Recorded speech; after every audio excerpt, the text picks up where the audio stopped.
एक बार एक किसान परमात्मा से बड़ा नाराज हो गया। कभी बाढ़ आ जाए, कभी सूखा पड़ जाए, कभी धूप बहुत तेज हो जाए तो कभी ओले पड़ जाएं।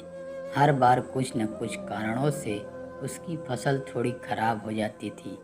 एक दिन बड़ा तंग तंग आकर उसने परमात्मा से कहा, देखिए प्रभु, आप परमात्मा हैं, लेकिन लगता है आपको खेती बाड़ी की ज़्यादा जानकारी नहीं है। एक प्रार्थना है कि एक साल मुझे मौका दीजिए, जैसा मैं चाहूँ वैसा मौसम हो, फिर आप देखना मैं कैसे अन्न के भंडार भर दूंगा। परमात्मा मुस्कुराए और कहा, ठीक है, जैसा तुम कहोगे वैसा ही मौसम दूंगा, मैं दखल नहीं करूंगा। किसान ने गेहूं की फसल बोई। जब धूप चाही तब धूप मिली, जब पानी तब पानी।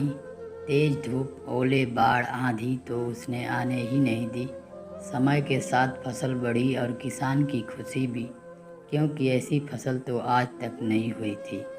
किसान ने मन ही मन सोचा, अब पता चलेगा परमात्मा को कि फसल कैसे करते हैं। बेकार ही इतने बरस हम किसानों को परेशान करते रहे।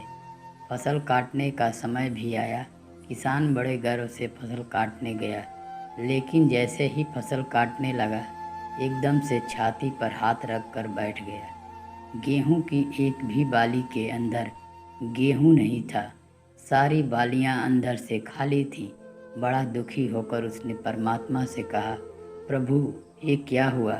तब परमात्मा बोले, ये तो होना ही था। तुमने पौधों को संघर्ष का जरा सा भी मौका नहीं दिया। ना तेज धूप में उनको तपने दिया, ना आंधी ओलों में जूझने दिया।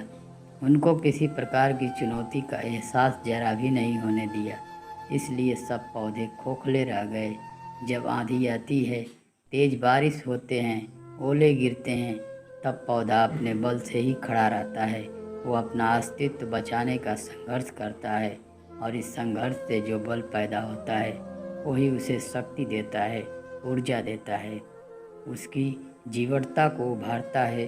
सोने को भी कुंदन बनने के लिए आग में तपने, हथौड़ी से निपट पीटने, गलने जैसी चुनौतियों से गुजरना पड़ता है, तभी उसकी स्वर्णिम आभा उभरती है, उसे अनमोल बनाती है। उसी तरह ज़िंदगी में भी अगर संघर्ष ना हो, चुनौती ना हो, तो आदमी खोखला ही रह जाता है, उसके अंदर कोई गुण नहीं आ पाता। ये चुनौतियाँ ही हैं जो आदमी रूपी तलवार को धार देती हैं, उसे सशक्त और प्रखर बनाती हैं। अगर प्रतिभाशाली बनना है तो चुनौतियों को तो स्वीकार करना ही पड़ेगा, अन्यथा हम खोखले ही रह जाएंगे। अगर ज़िंदगी में प्रखर बनना है, प्रतिभाशाली बनना है, तो संघर्ष और चुनौतियों का सामना तो करना ही पड़ेगा। तो दोस्तों, ये कहानी आपको कैसी लगी कमेंट बॉक्स में ज़रूर बताएं। इस कहानी के लिए एक लाइक कर दें। मिलते हैं नेक्स्ट वीडियो में, तब तक के लिए धन्यवाद।